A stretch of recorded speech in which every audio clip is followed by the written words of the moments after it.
Yes, you are now listening to the sounds of Sports Reports is Ordered. And yo, everybody welcoming this, welcoming that. Tua wasn't welcome in the first place. How we welcome him back? You know what I'm saying? That man act like I like what he you act did like, there. yeah, it's a movement, baby. Biggest movement since Dipset. But like we acted like this man didn't live in Alabama. I went to Alabama in the winter in December. It gets cold down there. There ain't no excuse for what I saw Saturday night. And we gonna get to that. You know what I'm saying? But along with talking about the playoffs, you gotta have some overreaction. And I think I got an overreaction for you. Then, of course, we're gonna talk about some NBA. And then Mr. Logical asked me a question this morning. He didn't say it in these words. It's my words. But what's up with the coaches transfer portal? Questions that need answers. But as I said his name, so I might as well introduce him. New Jeru's, holding it down. Air Force vet, dedicated father. Virginia bred, even keel.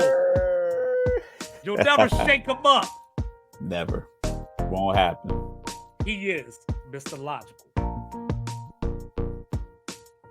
And I am the eccentric, eclectic, charismatic, adjective. Let's go.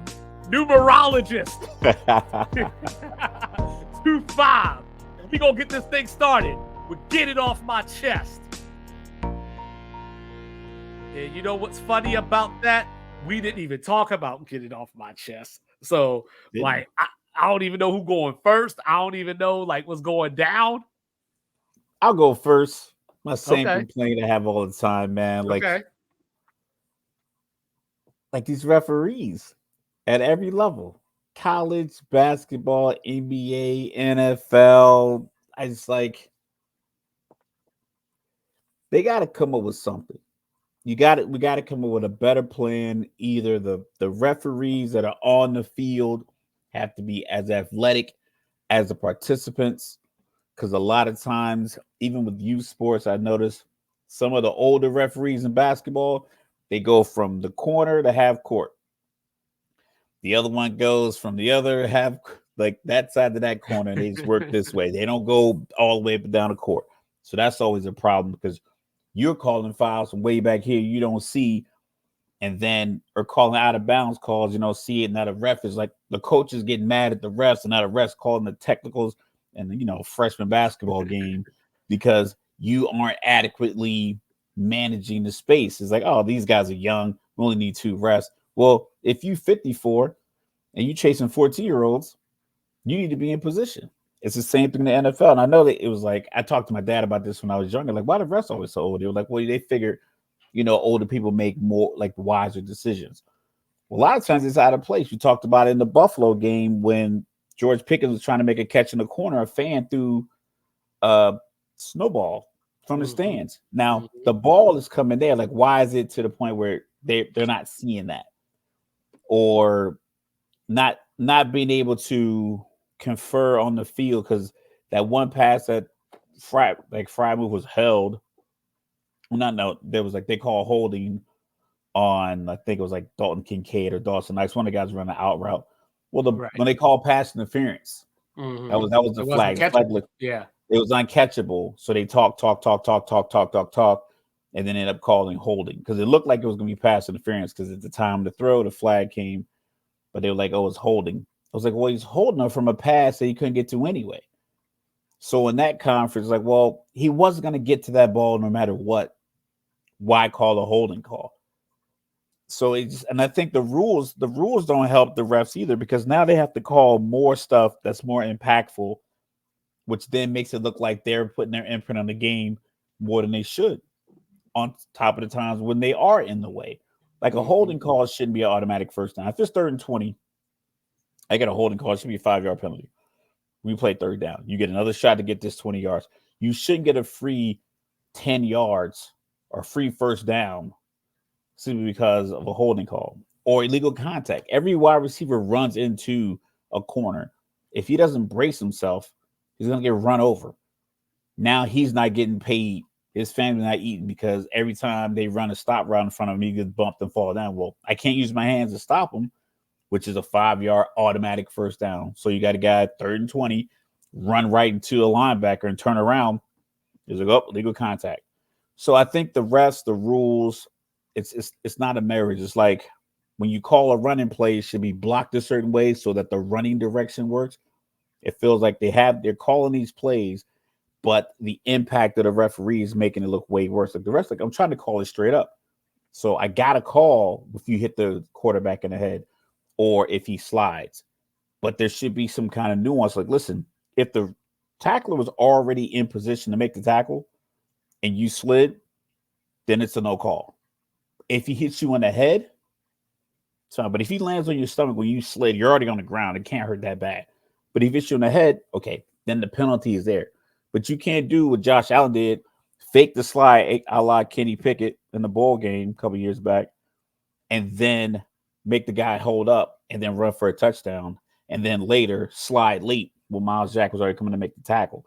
So once again, the refs making the call. We want to blame everything on the refs, but the rules are putting them in a bad position. So I think we need to marry the rules to the flow of the game and not to the flow of fantasy football because you want to get points. That's my 2 cents on it.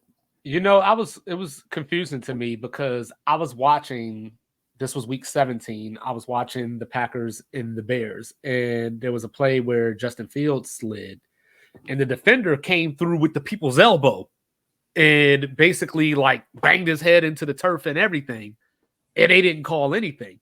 So I went back and looked at it a few times, and first of all, it was egregious.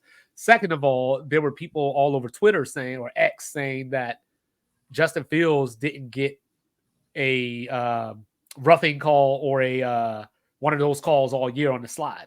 Now, I don't know that to be true or not, but I saw that from a lot of people. And it doesn't surprise me because we had the same conversation centered around Cam Newton when he was still, yep. when he was still playing.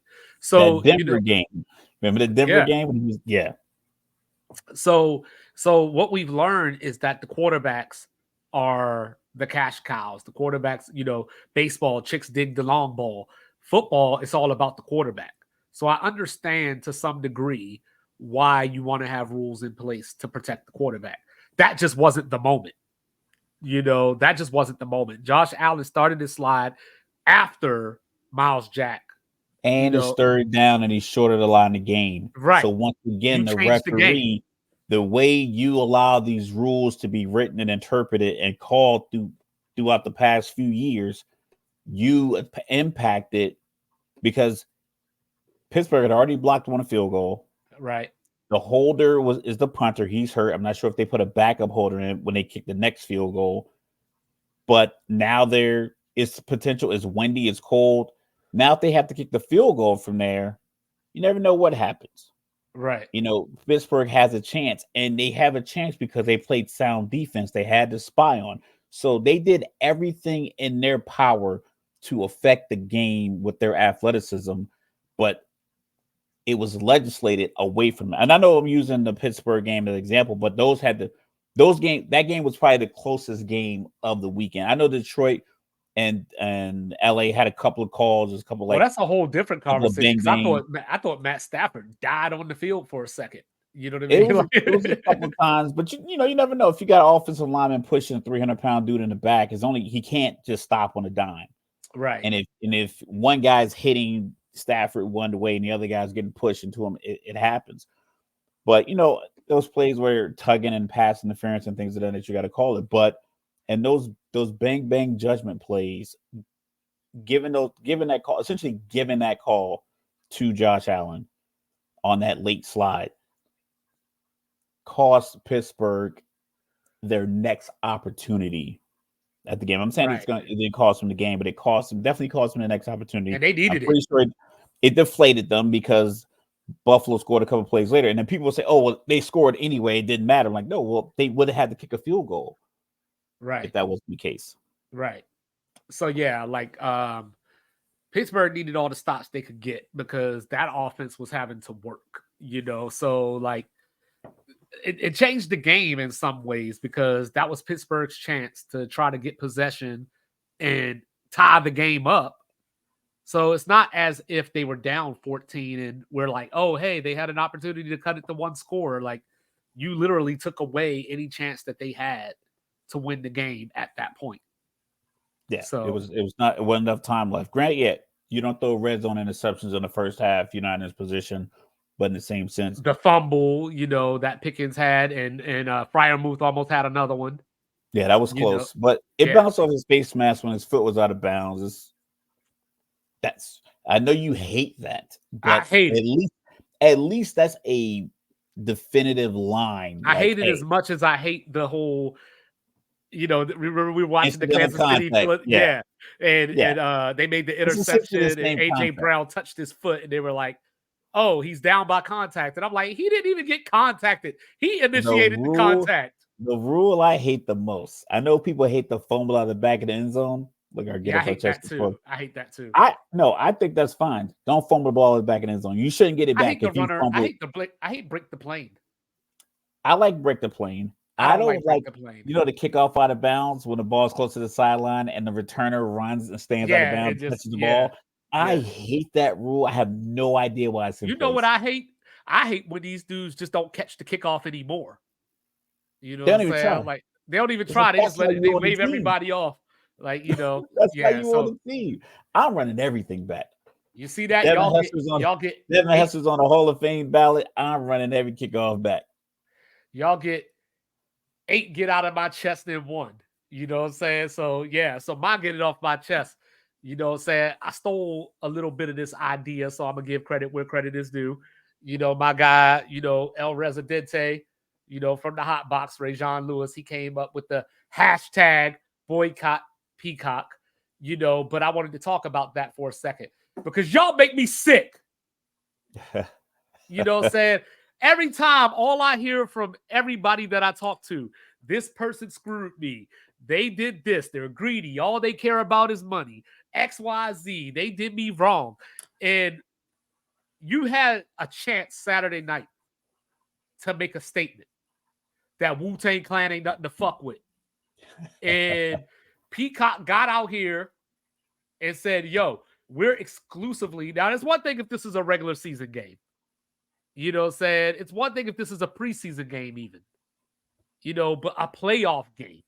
We are going to exclusively hold this game on a paid service that not everybody has. So I was like, okay. Now, I was in College Station. I was taking my baby out. She about to start school this week, and get her some stuff for her apartment. We went to Chili's, and they had the TV on, and I saw Chiefs and Dolphins, and I was like, oh, Chili's paid for Peacock? Like, I mean, it's only $5, whatever. But I was like, Chili paid. But then they were watching NBC, and then when it cut off, Wheel of Fortune came on. So I was sitting there doing my due diligence on my stream, not watching Peacock. So then I get on Facebook, I get on X, go down the timelines, and everybody's like, I got my cousins logged in. My cousins log in. Oh, yeah, it's only $5. I'm not worried about it. And, full disclosure, I got Peacock, but it's only for the WWE network. I don't watch no fucking Peacock. So then I wake up yesterday and I see 23 million people watch that game on Peacock.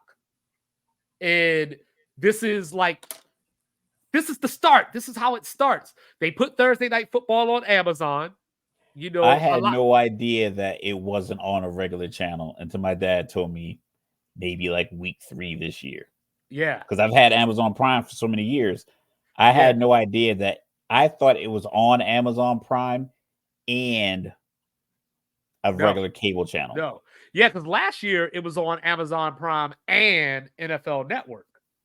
Or CBS, one of them. I think it was CBS. I think, But they moved it this year to exclusively to Amazon. So with that one, I'm like, okay, a lot of people probably have Amazon because of the perks that come with being an Amazon Prime subscriber. Got it. But I'm like, Peacock, who the hell watches Peacock? Y'all sitting up in here watching Twisted Metal? You know what I I'm saying? think this episode of The Office is still on it. And That's New fine. Girl. I mean, I ain't gonna lie to you. I might want to watch Megan, you know what I'm saying? But that's about it, you know what I'm saying? And I watch WrestleMania, you know what I'm saying?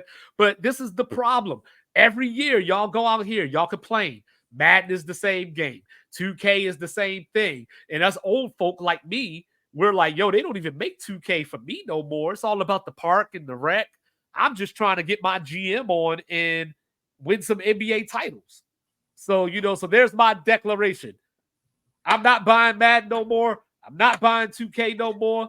As Bomani Jones would say, I'm off that narcotic. I am 2-5. I approve this message, and that is my get it off my chest. You know Yeah, I what I'm feel saying? you. It's I'm ridiculous. not sure why the NFL is doing everything they can to just bleed more money out of the pockets of Because their they fans. can. Because they can. Just like everybody, like we gonna get into the coaches later. But like when we talk about the transfer portal, everybody's like, it's ruining college football. It is. You ain't gonna stop watching it though. You know what I'm saying? You just making up what is it? Who said I think it was Pat Poose? You just Dougie freshen it, making noise with your mouth. You know what I'm saying? That's all you doing. Bitching and complaining, and you ain't gonna do nothing about it. Yeah, I'm pretty over much. it. I'm over it. Now, you know what I'm saying? We gotta get into it. Uh-oh. Hold on. I gotta do some editing here. I got an extra I in there, but you know what I'm saying? Or extra C or something. I got something extra in there. But playoff overreaction time. You know what I'm saying? So, Mr. Logical, go ahead and get us started. Playoff overreaction. All right, so we'll start with Saturday, Houston. I was out at a pottery class on Saturday, so I missed the Houston game. I made a nice little ramen bowl. I should get it in about a month. It's pretty dope. Like add little chopstick holes and everything in it. It was pretty dope. So anybody want a nice little date night pottery class? That's the move. Oh, yeah, I did that a couple of months ago, man. I'm still living off it. I'm still eating off of that. Yeah, so I got the bowl, like I got the You know what I'm ramen saying? chopstick holes in it. It was Yeah. legit. I wasn't Every watching time any somebody come football. over here, she pull out them shot glasses that look like shit, but it don't even matter because it's the thought that counts. Listen, sometimes you gotta do what you gotta do. But so I was getting updates from you, and I got an update from you that said pick six, 31 something. And Yeah, then before I 31-14, checked, yeah. yeah, and before I was able to check it, I got another one, opened it up, and that's when I saw 31-14, up 38-14, two pick sixes. So I was like, well, I'm glad I'm not missing a competitive game. It was, CJ Stroud's like breakout game, but if you think about it, he did the same thing against Georgia in the playoffs last year, where people thought like we didn't know he could play like this, and he just seems to have it. And we're gonna get into guys who don't and what happens to the team if that's the case, but he seems to have it. Right. But I think people are going to be apt to want to pick Houston going forward. I think people are going to want to try to maybe pluck some people from their staff or their coaching positions. I would say calm down. I think that's going to be the biggest thing. People are going to be trying to just kind of pull people from the Houston staff, or you're going to start getting a lot of bandwagon fans. I was talking to this girl. She's from Houston. And I was like, so, you're going to be, you can ride the root for Houston now. She's like, nah, like I wasn't a fan. And then when I was living in Houston, I'm not going to be a fan now that I moved out. But that's just the thing it is. I think they're going to get a lot of fans, and it's going to be a good story. I think they might be able to run the AFC South. It'll be between them and the Colts the next few years. So I'm with it. Ooh, but I think the biggest Trevor Lawrence overreaction is, disrespect. listen, you had your opportunity. You didn't capture it. But yeah, what is one of your overreactions? My overreaction is it time for Tua to go? Because like this is where we are, we talk about, we'll get to Dallas, obviously, where everybody's talking about doom and gloom. Is it time to blow it up? All this kind of stuff like that. I'm not saying Miami needs to blow it up. I'm not saying Mike McDaniel needs to be fired. I just wonder if Tua can ever get them over the hump, because this is not just necessarily relegated to this playoff game. But if we go back through the regular season, even like Dallas was the only team, that they beat with a winning record or something like that. Yeah, I believe Dallas was the only team with a winning record, so subsequently only playoff team. You They had lost the both chance. games to Buffalo. Yeah, you had the chance. You had the chance to win your now, butterfly effect, right? If they beat Buffalo with last week or 2 weeks ago, with everything that happened, they're playing against Pittsburgh at home this past weekend versus playing in a blizzard, or not even a blizzard, but just playing in an Arctic blast, An I guess. ice storm. Yeah. Playing on Antarctica. The fourth Antarctic coldest game. The fourth coldest game in NFL history. Lost Miami as a franchise had lost their last 10 games where the weather was under 40 degrees. So at 11 now. And when I looked at him, he just didn't even want to be there. Like, we were talking about Philly. Like, people have been talking about Philly. Like, have they checked out? How many players are actually playing? All that stuff. Like, when I saw Tua Saturday night, just waiting for the snap, it was literally like, oh, here we go. When I saw Mike McDaniel on the sideline, he literally looked annoyed and confused that he even had to be there. I think it probably. I've worked outside in the flight line out here in Jersey on some of those cold nights, that real feel, -20 out there. Did you get paid millions of dollars to do it? It's not about getting paid. It's about being outside in this extreme cold and working and trying to focus. If you did the right thing at your job, were you going to win a trophy? Were you going to win the Lombardi trophy? Well, we did the wrong thing because we were so cold. We missed, we were unfocused, and we ripped the wires out. And then the next day they briefed me. They said, it looked like someone cut the wires on now. We didn't cut them. Yeah, we forgot to take those leads off. So when we started lowering this 200-pound glass, the wires ripped. So my bad. But it was -20 degrees outside, and the heater car kept breaking. So you're just out there just suffering. So you soldier through and you get there. What I think, and somebody said this, I want to believe it was on the Rich Eisen show, and he said something along the lines, he wanted to get like a reporter. He had either a reporter or a quarterback, like a quarterback that normally comes and corresponds. He said he was talking to him about the McDaniel system and how it fits Tua. Whereas he said he's going to get him and talk to X's and O's. And I said this before. It's if Tua can't get to the first read immediately, it's hard for him to get to the second read, because I don't think his arm talent can, because normally the first read's right on the front side, like right in his line of vision, because it's so quick. Mostert in the flat, HN on the dig route or whatever. Right. You got Waddle on the slant. It's super quick right there because he's left-handed, is right here. Right. So that's like 2.5 seconds. It's normally very, very fast. Like the play action, all the motion, it's just to get him this window, get the ball to your first read, which is what every quarterback is supposed to say. Like Peyton Manning said, 85% of the time, if the first read was open, I threw it. That's why it's called the first read. But if it's not open, he can't really reset and get the ball backside consistently. Whereas Mahomes, Kelsey's not there, Watson's not there, MVS, maybe I can get this post, or maybe I just reset, slide, and I can make the extended play, the Josh Allen throw, the Lamar Jackson throw.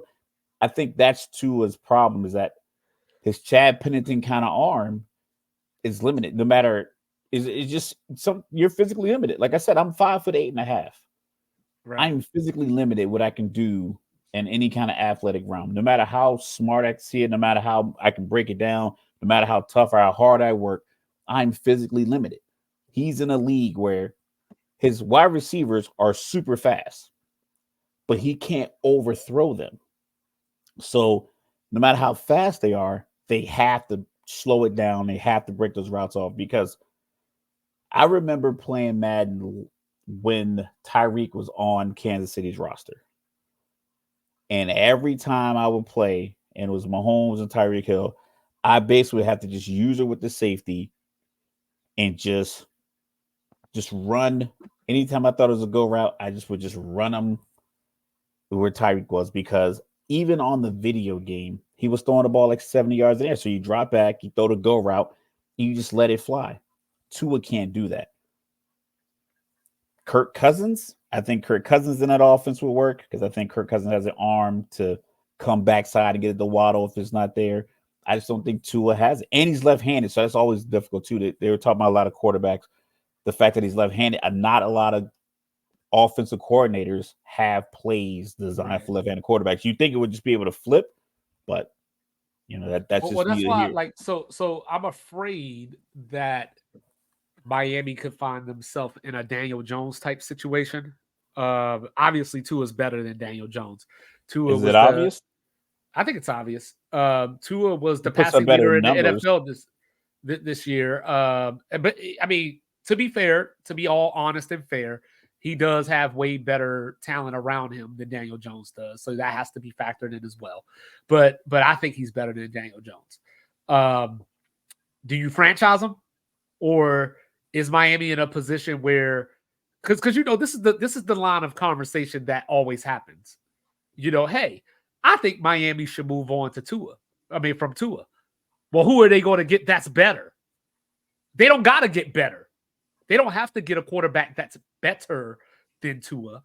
They just have to get a quarterback that makes the throws better. You know what I mean? That makes those throws you're talking about better. You got Achane and Mostert, so you don't need Peyton Manning running the offense. You just need a quarterback, just like the Cowboys, same thing. Fire Mike McCarthy. Who you gonna get that's better? I don't know, but obviously that shit ain't working. You know what I'm saying? But anyway, we'll get to that. So like that was my number one overreaction, because I don't want to do hyperbole. I don't want to be that guy. But I was disgusted watching the Miami Dolphins. And I know Chris gonna come for me, but I was disgusted when I watched the Miami Dolphins the other night. Like, just from the standpoint I don't think it looked as bad as I picked them. And what I noticed was that as I was watching it play out at this bar that also had it on like an hour tape delay on the other side of the bar, which is kind of funny. But they also, so I was in the section, had 3 TVs. 2 of the TVs were playing Deal or No Deal Island. Yeah. And one was playing a football game. I was like, if the Eagles are on, it would have been on every channel, but that's neither here nor there.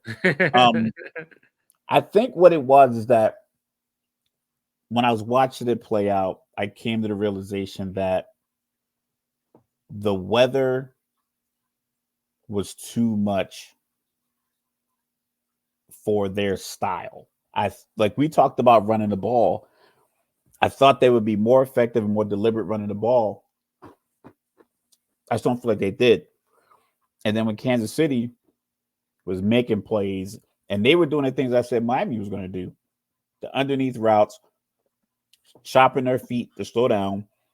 Because Rashee Rice, when he was making those catches, 8 catches for 130. He chopped down, and then when he looked up, he's the only one there.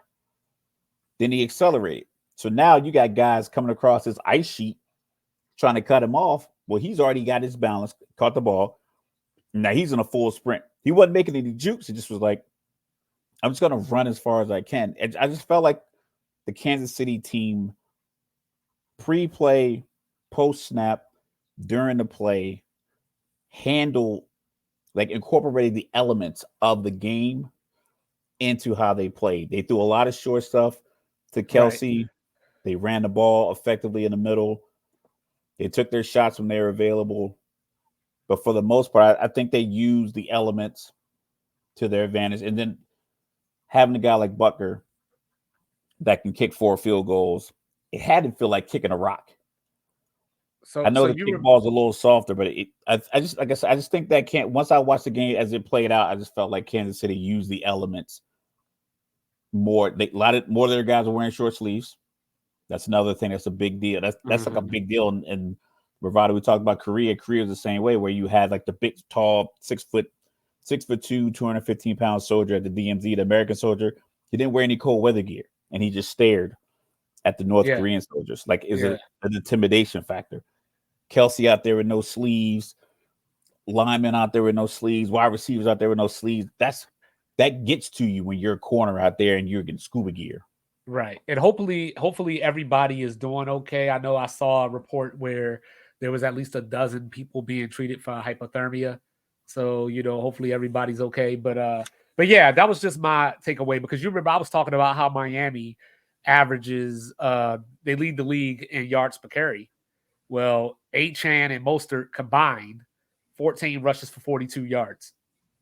So you could either have a problem with the fact that they average 3 yards a carry, or you have a problem with the fact that they only rushed the ball 14 times. That's what I'm saying. I And think that element, the game plan that they wanted to run was for a 55-degree game. Just like January, Philly, not a like when I was watching Philly last night. It was the same thought that I had. I was like, dude, y'all have thrown the ball 35 times and ran it 15 with Swift. I mean, granted, he was only 10 rushes for 34 yards, but you just didn't stay committed to the run, because, like, remember we were talking, I don't know if we were offline or if we said this on here a couple of weeks ago, but we were talking about Washington and how Kalen DeBoer said, even if the run's not working, we're still going to run, because you have to make the other team respect it either way. Like, they've stopped you to this point, but you could always break one. Yeah. But you can't break one if you're not running. And the Eagles have the talent / offensive line to break one. And they just didn't put themselves in a position. So are you, overreaction, are you team Sirianni pack your bags? I wouldn't do it now, because I came up with something a few years ago, and I was going through life, and I was like, I'm at a unique square one. A lot of things kind of like fell in on itself that were normally pretty stable. Right. Career, lifetime, relationships with people, a lot of things just kind of just fell in, and I was like, all right, I got so much going on that I have nowhere to go but up. Right. So now I'm here. I'm like, okay, I got this going on. Okay, how do I settle that? I got this going on. How do I settle? I got this going on. How do I settle that? Philly's in that position of where they can look at it. Okay, look, everything that could have gone wrong the last 8 weeks went wrong. Do we have the people in place to fix it? I would say maybe get the executives together, some of the top coaches, some of the team leaders that are going to be back. You have an outing. Hey, everyone come to either down to Florida, somewhere warm, a golf outing. You bring in a sports psychologist, somebody like arbitrator, just get everybody on the same page, because you're obviously on the same page a year ago when you went 15-2 and went to the Super Bowl, and you were a holding call away from having a really good chance at winning that Super Bowl, to 10-1, and then a bad couple of months. Yeah, I don't think you were saying that you think couple of months over. I don't think because granted, Sirianni might not be hot on other people's list if you fire him. People might not jump out the woodworks, but he matches the moxie of your city. It's worked out over the last 3 seasons. It just didn't look as fluid it was over the last couple of months. Well, I like what you said, get rid of though. I like what you said when in our pre-meeting, where you were talking about how there must have been something that was masked because they were winning. Because they kept winning. Like I said, if they were ended up in a situation, we'll talk about San Francisco. San Francisco was 5-0, had a 3-game losing streak, and then immediately went on another 5-game win streak. Because in those 3 losses, it was like, we're doing the same thing 3 weeks in a row, but we also have injuries. We're not protecting the quarterback. We're not running the ball, but we got beat 3 weeks in a row. So now we have to evaluate it. After the first loss, we're 5-1. Okay, we're good to go.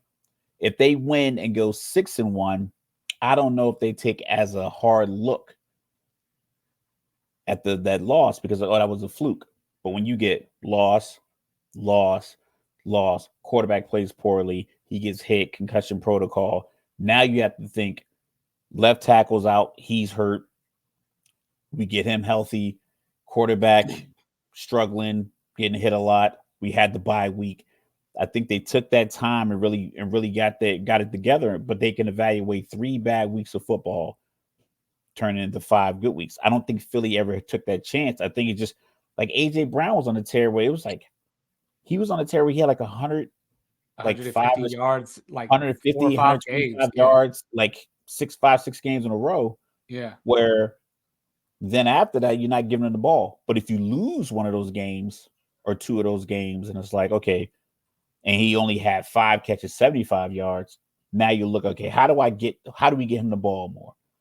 But he was getting the ball. They were winning. They were barely winning. They were, like I said, we talked about Washington average 31 points against Philly this year. Right. I was just about to say that. Like maybe we should have been questioning them after that. But that's the thing. That's what I said to you, because I was like, well, you got hope, because the first game they scored 31 points, and then they came out and did it again. I was like, this looks weird. Got screwed one of the games. Should have, when they called McLaurin out of bounds, but yeah, like I think that the thing that concerned me about Philadelphia was when I saw Jalen Hurts looking like he just received the phone call that his best friend was in a car accident. Like, because he's the leader, he has the reputation of being mature beyond his years, and he's the one that kind of galvanizes everybody. Now, I don't think of him as a like rah, beat your chest Tim Tebow type dude, but I think that he's the type of dude that when he speaks, you listen. Like, like I told my wife, I was like, yo, DMX was probably not near the greatest rapper ever. But every time I heard his voice, my ears perked up. Saying rest in peace, X. Like I was literally, if you hear DMX, you're just like, okay, I got to listen to this. Like whatever he said. Dudes didn't even want to follow DMX. They're like, nah, I'm not going on after him. Right. The energy. I'm going on before him.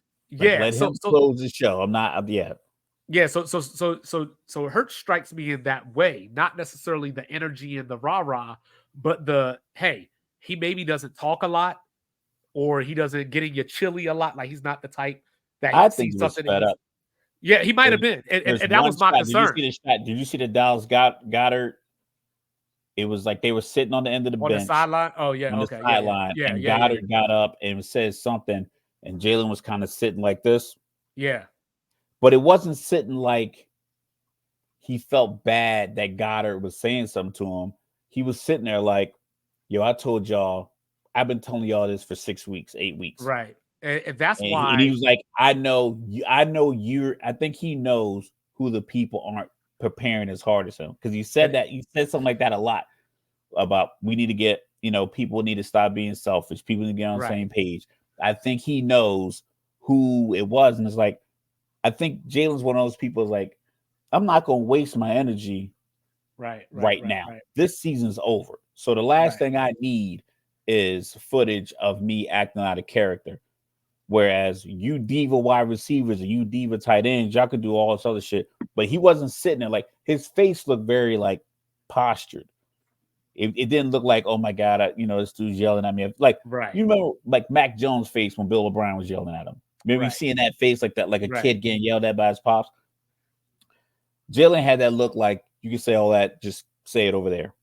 Stay over there. If you like Jalen had that look like if it was in his face, I think it'd have been different. But he was like, long as he over there, I ain't worried about it. Yeah, and that's why I think that when I look at it, that was my concerning point. So coming into the game, I was not team get rid of Sirianni. Like, I think that was an overreaction on the front side of the playoff game. But after I saw that stuff last night, considering that it was the playoff game, if you win, you get a chance, to go to Detroit, and possibly play an inexperienced team, playoff wise. So theoretically, you're looking a rematch with San Francisco in the face after they came to your house and slapped you up.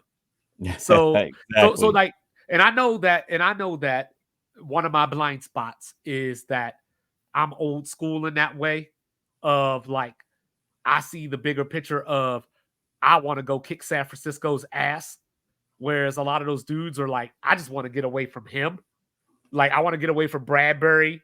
I'm tired of hearing big play Slay talking all this shit while not making big plays, whatever, so like, yeah, I can see that, but just for me as a person that watched sports all my life, we have this, and we're wrong at times.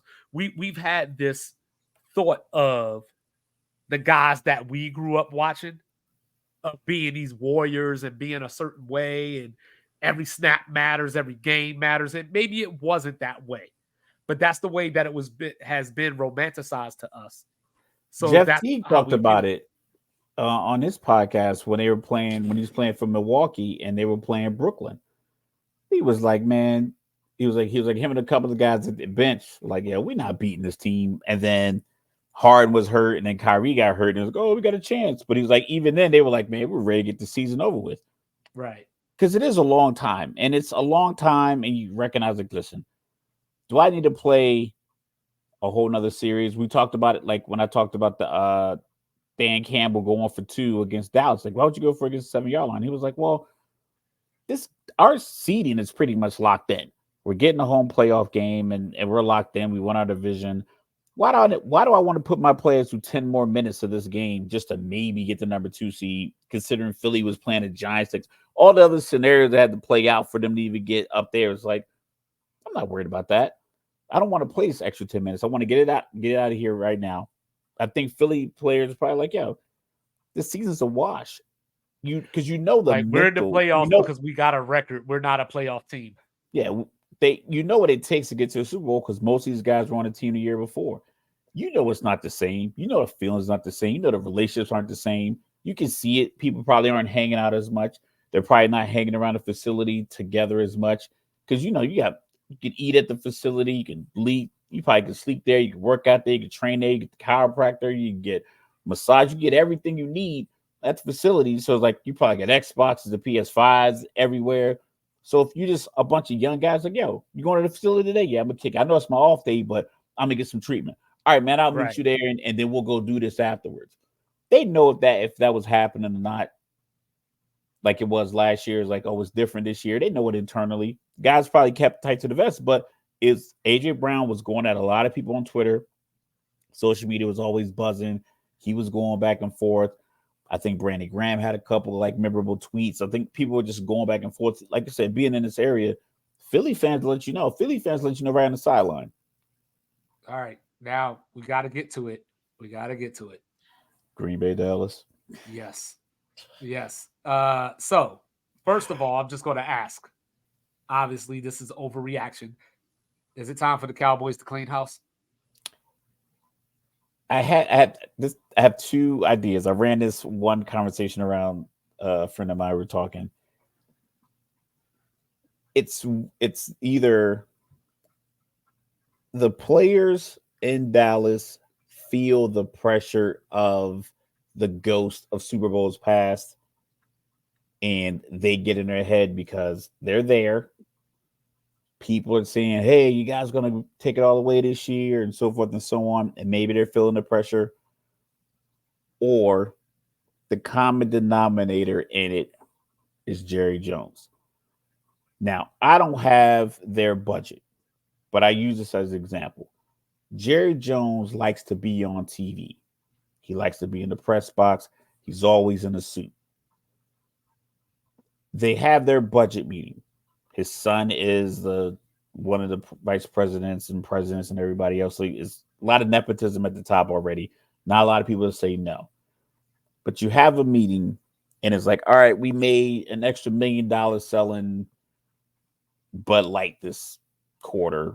What do you want to do with this surplus? We can get another underwater treadmill for the training room for $500,000 and hire another physical therapist at the rate of $300,000 for this season, and then use an additional $200,000 for renovation of the practice facility. We need more shower heads or whatever. So like, guys, it's more people can be there, whatever the case may be. So you take that $1 million, and Jerry's like, you know what? I think we should up the tailor and the clothing allowance for all the execs.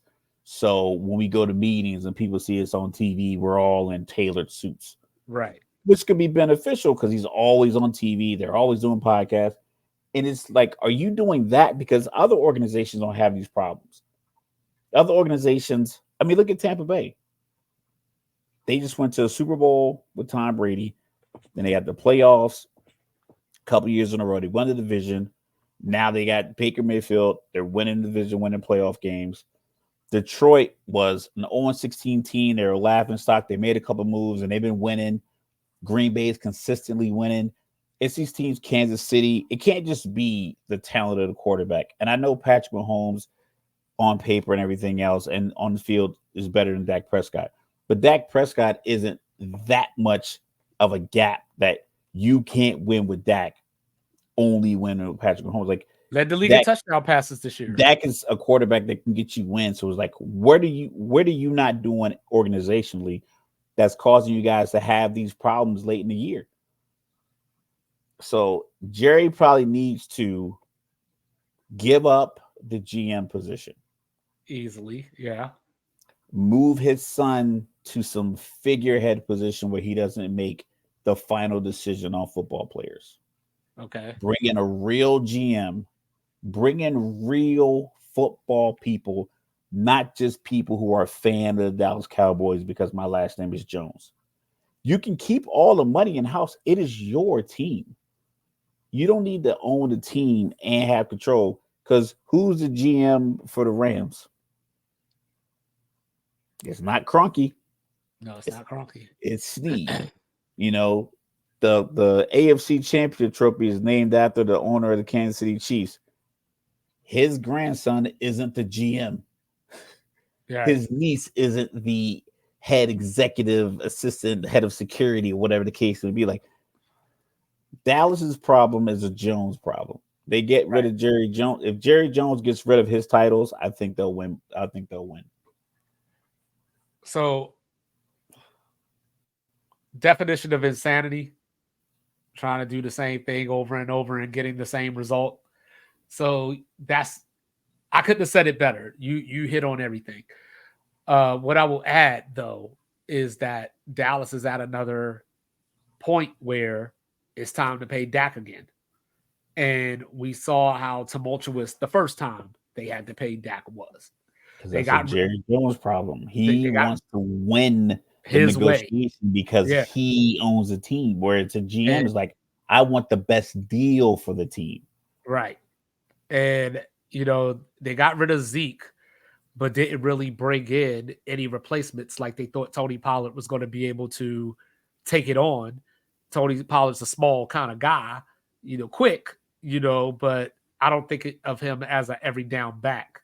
So it doesn't surprise me that they struggle to run the ball. Then, they brought in Brandon Cooks. He was supposed to be the answer because everybody liked Michael Gallup, but then he kept getting hurt. So they brought in Brandon Cooks as, all right, this is going to be the guy that the defense is going to have to focus on to take the attention off of CD. But then Cooks has been injured, so I don't know if he's as fast as he used to be or the threat that he used to be. So, as I was looking at 1,000-yard receiver on every team that he's on. Yeah. This is a Dallas problem. He's a good receiver, yeah. And, 1,000-yard receiver on every team that he's been on. But when I go back and look at this game, you'll get a kick out of this.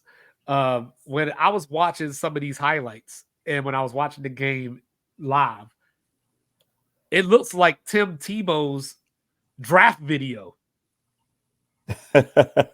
like he was just throwing it to Percy Harvin, and it's like, hey, where's the defender at? And then by the time the ball hits his hand, the defender is just now getting into the frame. Yeah. And everybody's like, look at that arm on Tebow. So, that's what I saw Saturday or Sunday. I was like, hey, where's the closest Dallas defender?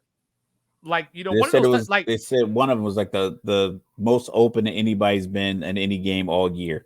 Oh, it was 17.7 yards away from the nearest Dallas defender. Like, that was the most open any wide receiver has been all year long on a touchdown. Well, when we were in the chat, the comment that I made was, yo, Green Bay receivers are really out here catching pop flies. That's basically what it was. That's why they didn't wait on that ball. He's He waiting just on threw the that ball ball. up. Yeah, he just threw the ball up, and they were just there. So like somebody told me today, because a lot of people, I don't want to say they're idiots, but a lot of people don't watch the games. They look at some numbers and they think they can tell you what happened. And he goes, Dak threw for 400 yards. What else do you want? And I said, I need you to go back and watch that game and Throw for tell me 200 in the when first that half 400. and Yeah, 200 in the second half. tell That's what we me need. Tell me when yard number 400 occurred. You know what I mean? Because Dak threw the Yard pick number six. 200 came in the fourth quarter when they were just heaving the ball up. Yeah, he had 192 yards when they were down 40. When they were down 48-16, he had 192 yards passing. Yep. And Aaron Jones, I told you, when he plays against Dallas, he averages 6 yards a carry. He didn't average 6 yards a carry this time, but he averaged 5.6, had 118 yards. So Dallas and 3 touchdowns. Yeah, so Dallas lost this game, sadly enough for them, in the trenches. They just got pushed around. Micah Parsons had 1 tackle and 1 assist. So maybe it's time to move him back to linebacker, and not have him lining up on the line anymore. Even Stephon Gilmore, they was like, yo, you could get it too. And, they burnt him up.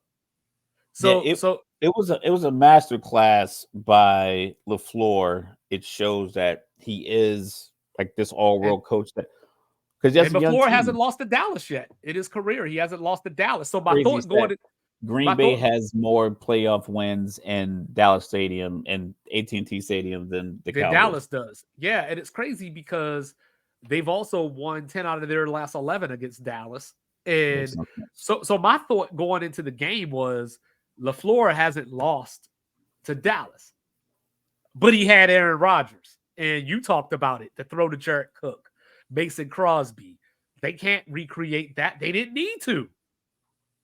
So I was watching a game, and I think I started hitting the whiskey a little early. So I was laid up, wrapped up in a blanket on the couch, just watching the game. Yeah. It was 7-0. I was like, okay. I turned the game on. Green Bay was already in Dallas territory. They scored 7.5 minutes left. I'm thinking Dallas already had the ball and punted. Right. I didn't realize that was the opening drive. So when I saw that was the opening drive, I was like, that's tough. So like Dallas has to come back. And I don't know if it's a Dak problem or if it's, like I said, the ghost of Super Bowls past that kind of creeping into these guys where Tom Brady down 10 in a playoff game, you believe is going to come back. Josh Allen, like I said, they're down 14 points. Josh Allen on the next possession, he can do everything in his power and his talent. Yeah, not saying that it will work, but he has that capability. He has that capability to get you 7 points. And you have evidence on film as a player and as a coach. Mahomes will do it. Justin Tucker's going to kick a 50-plus yard field goal into the win. So you don't really have any evidence that Dallas is going to come back. And I think that bit them. It's 7-0. That pass to CD, Dak maybe holds a little bit. Let them clear out. Let them get uncovered. Yeah, it just looked like they weren't on the same page. Because it's just I think the pressure of being three years in a row having 36 regular season wins, winning your division, it just seems like there are moments that they pick throughout the regular season that are their highlights. They have their Super Bowls between September and January. January to February is like, we've already done. I did everything I need to do to get paid. Right. Because I'm going to get paid based on my regular season numbers. So I did everything I need to do to get paid, and this is what I'm going to get. Don't foul Kevin Durant with less than 2 seconds shooting a jump shot. Saying. So I think that's what happened in Dallas. Do you clean house? To get back to your original question, I would consider it. I don't know if I would do it, but I would consider it. I'd consider it. But at the same we're time, talking about the college coaches.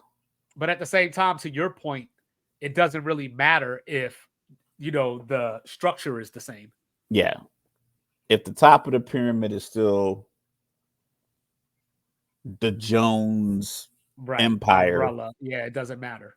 because at some point, but that's the thing. If you had a Wilson working in these upper echelon offices that had a voice, if you had a Rutley, if you had a Thompson or somebody else not named Jones working up there, it would be a real conversation. If his team was on a board, like if he, I think he probably owns a team outright. I don't know how the business, but if he had a board, I think a board of people would have been like, "Yo, you can't be GM, and for us to be successful, that's the common denominator That was is that Candace Parker.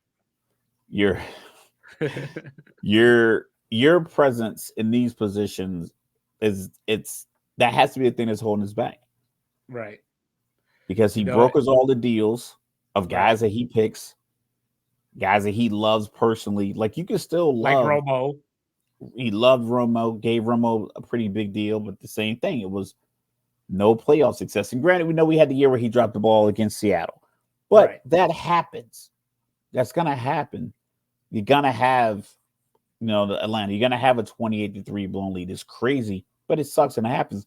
But they came right back the next year, made the playoffs, had a road playoff game, beat the Rams, and they were, a completed pass to Julio from beating the Eagles the following Against the week. Eagles. Yep. Yep. But once it got to the point where Dan Quinn and the team they were always collapsing with these double-digit leads, it was like, okay, you got to go because something about your presence here isn't working for the team. Right. Yeah. All right. So for the sake of time, we'll save our other question for Thursday. But Okay. but the Rams 0-3 in the red zone. That lost them the game. Besides the fact that Jared Goff made plays, Detroit and Tampa should be an interesting game just from the standpoint of both are teams that Detroit, some people expected Detroit to be here, but at the end of the day, they're still Detroit. But I don't think a lot of people had Tampa here. So I'm interested to see which one of them, going back to something you said earlier, which one of Detroit and Tampa is playing with house money. Tampa's playing with house money, but I think the beauty of this game is you have two. Granted, Dan Campbell's a tight end, but he seems more like a defensive coach, like rugged. But Nick Wright on First Things First said he was like, everyone calls Dan Campbell like this rugged, go for it kind of coach, but really he's just a smart coach that just follows the analytics. He's like, oh, he's going for it on 4th and 1. He's just a tough guy. I'm like, nah, he's just kind of following analytics, but he just has that that scruffy, the goatee and the demeanor and the t-shirt and the muscles and the voice was just like he has that raspy. He doesn't have that, like Mike McDaniels might follow analytics, but it looks like fancy because he's wearing like off-white Nike, Air Force Ones on the sideline, stuff like that, Louis Vuitton bags when he comes in the stadium. But I like the Tampa Bay Detroit matchup. I like the redemption story of Jared Goff. I like the redemption story of Baker Mayfield. I think Baker's going to get probably like a 3-year, $110 million offer from Tampa Bay. He's probably going to reject it. He's probably going to want more like Daniel Jones money. So 3 years, 120. I think it'd be beneficial if they can keep Mike Evans, because you got to give him a weapon. Like I think that's where teams fall apart. Where I think Detroit, they're the opposite of Philly as far as like the belief. Right. I think they knew, because my dad was talking about this. We had this conversation the other day. Shout out to Skip Rutley. He said Sean McVay should have gone for it on that 4th and 14. He was like, you don't give him the ball back. And I was like, I didn't think about it because I was like, yo, that makes a lot of sense, because either way, your defensive objective is the same. Because if you don't get the 4th and 14, you got to stop them from getting 2 first downs from where you are. Because even if they get a first down, but they go out of bounds and they're in field goal range, you're only down 4. Maybe you get the ball back with 42 seconds left or something like that. Maybe a minute, some change. But you can't give up the ball knowing that all they need to do is get 2 first downs. Right. So you're better off, Especially the way they've been moving the ball all night. you're better off just trying to get the 14 yards, because if you don't get it, you're in the same position whether they get the ball at the 44, the 4, the 14, or the 24. Like, their objective is still to get 2 first downs, and you have 1 timeout and the 2-minute one. That's all you have. So I think they should have just probably gone for it. Maybe throwing one of those routes. Maybe you get the holding call. Maybe get the pass interference, whatever the case may be. But like I said, I think Detroit just believes the players believe in Jared Goff. Jared Goff believes in Laporta. Laporta believes in Hutchinson. Hutchinson believes in the coach. I think it's just this belief system that's like intrinsic with the team and the way they play, and and then Dan Campbell is the mouthpiece for this belief. And they're playing at home. I mean, it was grown men in the stands crying from the playoff win. So yeah, no matter with house money, but yeah, no matter who wins this game, if San Francisco beats Green Bay, it's going to be one of those David versus Goliath moments that define sports. It's going to be a game, and it's going to be a game. I'm excited for it. I'm here for it. Yeah, so me and Mr. Logical, or I should say, sorry, let me fix that. Mr. Logical and I were talking this morning. He brought up Caleb DeBoer, and I didn't hesitate to jump on him. Yo, right at me. I was like, right at it was 8 a.m. Yeah, because like, we're at a different place now. You know what I mean? Like, but I'll let Mr. Logical get this started.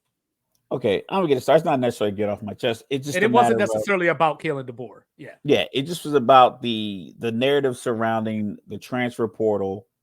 And this is an argument that I had we talked about Brian Kelly at the beginning of our podcast a year ago. Nope. If I am as a coach, I'm recruiting every year. So there's a kid that's in high school who just wrapped up his high school football career in December, whatever state championship, whatever level he made it to, who was recruited by DeBoer to come to Washington. Now here it is, January 16th. Now the guy who sat in his living room last August or last September or came to his game and said, "Hey, you're going to be a Husky. I'm going to be there to turn you into a man," and promise his mom and his dad and his grandma and his little brother, like, you're going to come to the game. You're going to be wearing your brother's jersey. It's going to be purple and gold. It's going to be a great environment up in Seattle. And it's like, oh, Alabama call. Hey, man, I'm out.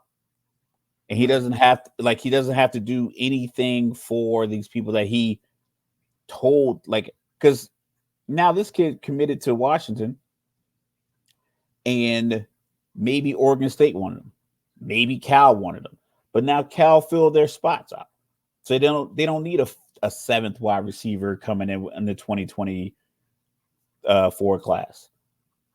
So now I go to Washington with uncertainty with a coach I don't know, who might not want me either, because they might pluck their coach from, Michigan State or somewhere, and they bring a couple of recruits in that was supposed to come with them. We'll get to that. So you got so I just feel like a player leaving puts a coach in zero bind. I don't care what position it is. As a college football coach, if your quarterback transfers, you have an entire country full of high school senior quarterbacks that can come to your school, and you can teach them your offense and make them a player that you need. If I'm a player, I don't have that option. I can't just be like, oh, the coach left, I'm just going to transfer. I got to pick up my whole life because you left. You don't have to. There's no guarantee I got a spot. There's no guarantee I'm going to have a spot. You let that play out, I guess. But once again, now I have to do something. I'm in a position where I got to change my life because you told me to come here, and I get here and you leave me. All right. Imagine, like, we supposed to travel, right? Right. We're supposed to fly. We going to Europe, right? I'm like, all right, man, fly to Jersey. I'm gonna meet you at Newark International, and then we're gonna catch a flight from Newark to London. You land here. I'm in Miami, about to go on a cruise to the Bahamas. Now you stuck. And I was like, well, you can figure out if you want to go to London or not. But I'm like, I convinced you. I got all the things moving to get you to come to this spot because of me. And then when you arrive, I'm not there. And I'm off to a better trip. I'm doing something better with a different group of people. Well, here's the thing. In life, whether you're 18, whether you're 38, whether you're 58, you're always looking for advancement. The same way that a coach does stay out of school, like say, there's some kid at Toledo and, you get a feeler out there like, hey, Coach Prime is interested in you. Saying you're going to probably go and we're going to be like, Coach Prime killing the portal. You know what I'm saying? So when I'm looking at like Kalen DeBoer, for example, because he was the name that you brought up, even though the overall point wasn't about him. Yeah. My takeaway from it was we really expected coaches to turn down Alabama. Like, it's the best job in the country. I don't care what people say about Texas. Alabama has proven. How did people treat the players that didn't play like FSU and Georgia? The executives for ESPN were upset. The executives for the committee were upset. Everybody was upset because those kids decided they were didn't want to play. Those kids, because you know why? You know why? Because if Mike Norvell would have left to go to Alabama, which was on the table. Say you play in this bowl game, right? You play for Mike Norvell because he told you they screwed us, they jammed us up. We going to this bowl game, we're gonna beat Georgia. Now you go out there and get rocked, now you concussion protocol. He takes a job 2 weeks later to go to Alabama. I'm gonna say, young man. Now new coach comes in. Now I'm injured. I can't go work out for 2 months because I'm in concussion protocol. I don't have access to whatever the case may be. And I get it. This is like a one-off kind of situation. But the outrage that the players get and the public, the professional people in charge, what they say publicly about the players is my biggest problem. It's not that I'm not telling a player like, listen, you got to persevere, you got to expect it. I tell it to my son all the time, like, listen, you got to understand, like, listen, every coach is going to like you, every relationship is going to be the same. Only thing you can really affect is how you work. It's not always going to go great. I'm just talking about the public statements made by committee leads, the people who are in charge, like the presidents of these schools, the ADs, the pundits on these sports networks, the people who have podcasts like our show. Everyone has something to say about Caleb Williams not playing in a bowl game. People have something to say about the FSU players not playing. But as soon as Brian Kelly leaves Notre Dame to go to LSU, to talk about all the talent he's going to have at LSU and what a great decision he made. And how can you turn that down? What I say to that is, young man, this might be your first lesson, unfortunately. Welcome to life. This is how it works. I'm not talking about the life. I know. Hold on. Why would you go out? Why do they go out and make public statements? The committee leaders, they go out and make public statements against players because they think that they're going to lose money. Because they think they're going to lose money. That's why. Don't you think that's what it's all about? When you lose a coach from a team that just went to national championship, a team not out necessarily west? Because check it out though, it's the same thing. Because Michael Penix off to the NFL, Polk off to the NFL, Adunze off to the NFL, Johnson off to the NFL, McMillan out. I don't know if he's going to the NFL, but he's gone. You know what I mean? So they had like 30 dudes in the portal before DeBoer even left. You know what I mean? First of all. Second of all, you know what I mean? It was Alabama. It was like the job in college football. Hold on. I'll let you do your thing. The job is not my issue. Hold on. I'll let you do your thing. Hold on. It was Alabama. You know what I mean? And not everybody, obviously, is going to be in a place in life where you get offered the Alabama job. There was Dan Lanning, Mike Norvell. There was Kalen DeBoer. Now, this is the overall problem as we peel it back. So Washington went out and got Jed Fish from Arizona, who was, highly on the Gators list if they let go of their coach next year. He's a Gator alum. Now he's at Washington. This is the problem. You got the SEC, you got the Big Ten. Those are the two major players. We joke about AFC, NFC. So Jed Fish sitting here at Arizona, if he turns down Washington, he's not doing his family a service. You know what I'm saying? He's not doing himself a service from the standpoint of you're not going to make anywhere, if that's important to you, you're not going to have the money, the eyeballs, the recruits, because as good a job as he did at Arizona this year, I went to the Alamo Bowl, watched them curb stomp Oklahoma. You know what I mean? But that only lasts for a time. Whereas but my knock isn't on the coach that moves. I'm not knocking the coach that moves. I am a little bugged that the way they recruit and how they get hired. Right. And I'm not sure what the guarantees are for the kid coming in. My issue is what was the Pittsburgh coach that I kept talking about the portal all the time? Pat Narduzzi. Now, Pat Narduzzi complained that essentially Lincoln Riley basically fleeced a couple of his players. He didn't say him in name, but a couple of guys went from Jordan Pitt Addison, to USC, and then Lincoln Riley fleeced a few other guys. Now, his comment could have been clear. Lincoln Riley leaving Oklahoma 4 hours after he coached them to a loss, to where if they would have won, they would have been in the CFP. Coaches them to a loss. Him and his family get on a plane to LA. His comments, and he lied. Could have, because he kept it on the wraps, which is fine. You're negotiating. I get that. But if you're going to make a comment about the fact that your player left your school to go to USC, you can still stand up there and make the same comment that these coaches are leaving kids behind, getting better jobs, and stealing players from other schools. So that's a trifecta. That's the piece that I don't get. I only get the Jordan Addison decide to leave my school to go here piece. So your argument is holistic, but you only give me 33% of that pie. The college football playoff committee, they're upset that all these players didn't play. Well, what about when coaches leave before the bowl game? Right. Brian, they want to give the new coach his opportunity to start anew. No, he didn't. Jimbo want to shit on the players because the players are young men. He wanted to get up out of there. So you know why he left? Because National Recruiting Day was coming up. That's why he left.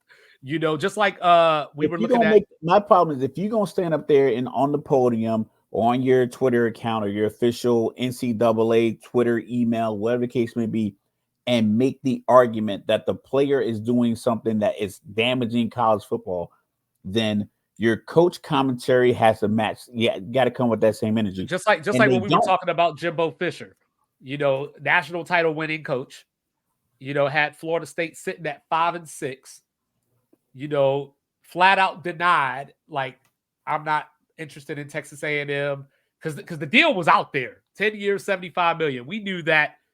Apparently, we knew it before Jimbo did. You know, Jimbo was like, I'm not taking the job. You know, Florida State through and through. He ain't recruit no offensive linemen for like the last 2 years.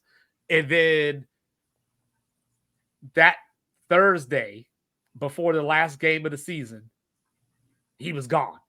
So those situations I get. You know what I mean? Like that situation happens more often than a player. A player is not really putting the school behind the 8 ball.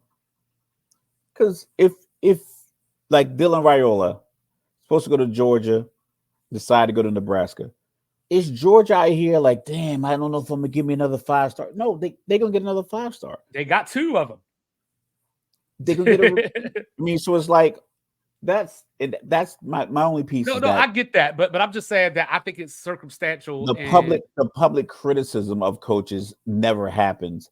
And I think it does. It happens. It's just not from the same level. People, it's just not to the same level. In like pundits, but not to the people who in the NCAA and that's the problem. And other coaches who make statements about players. They make statements directly about players every single time it happens, to the point where you got players in the locker room filming Jaden Daniels clean out his locker. I'm like, yo, they gonna shit on you. They ransacked his shit. They just destroyed all this shit, recorded him, telling me he sucked. Now 2 years later, he wins a Heisman. Where are those guys that recorded him? Right. When Herm Edwards gets fired or leaves or whatever the case may be, you're going too. So But it's see, like, but that's also the danger, right? Because if you're somebody like Kalen DeBoer and you get Washington to the national title game, Michael Penix leaves, you start going 8-4, you get a 7-5 up in there, they gonna get rid of you just as quick as you bounced. So this is what happens when your sport is centered on money, and it just so happens, unfortunately, that the players are at the bottom level, just like an airman, they're at the bottom level. So therefore, it's easy to criticize them. Well, I'm yeah, gonna let you, I had I'm a gonna let you chief get that away was with tape. blaming. I had a chief I sat down with, I'm not call him a chief, an E9, who literally told me our message up here is clear. It gets muddled around the E7 part. I'm like, that's the problem. I'm telling you that at my level, I'm not getting a clear message from you, a support. They're not getting it, but you're telling me it's my fault because at this level, the message is being muddled. I'm like, you're the chief. You're in charge. Your message should be loud and clear from top to bottom. You should not be in a situation where you're telling me it's somebody else's fault that your message didn't get down to the airmen. Right. And that's where we that's are. how I Like, feel the NCAA. The NCAA is blaming the players yeah, for what's unfortunately, going it's all on. I'm like, about money. it's the coaches. The coaches are going to where the Like, money's going. honestly, and The schools are going to where I the said money's this, going. like I said this before the Orange Bowl. If I was Mike Norvell, I would have honestly thought about just not going. Like, I would have honestly just been like, we should have been in the playoff. We're not playing in your punk ass game, is what I would have said. But now that he goes out there with this half a team, it's easy to Got to get criticize that 18 or 20 million. it's easy to criticize the players because they're the ones that we see. You know what I mean? They're the ones playing the game. So it's easy to say, well, 25 of these dudes just bounced, or whatever the case may be. It's easy to do that. Like, where the coaches get criticized because they do, it's just not the same level as it should be. But like some coaches, I don't think that every coach that leaves should be criticized. I think it just depends on the situation. It depends. Like when Dana Holgorsen left West Virginia to go to Houston, it was unheard of at the time. He went from a Power 5 school down to a G5 school. If you're still under contract, you shouldn't be able to leave. It should be flat out. Like, if you're still under contract, I don't care what the offer is. But if that's the case, then you have to hold. See, you can't have it both ways. You have to hold everybody to that precedent. If that's the case, that's the thing. Everybody's not as impactful. No, but if you gotta have, but if that's the case, then everybody has a contract. The players have contracts, and you can't leave either. We'll go with the chief airman analogy. The chief, you're the maintenance superintendent of the 101st Maintenance Squadron.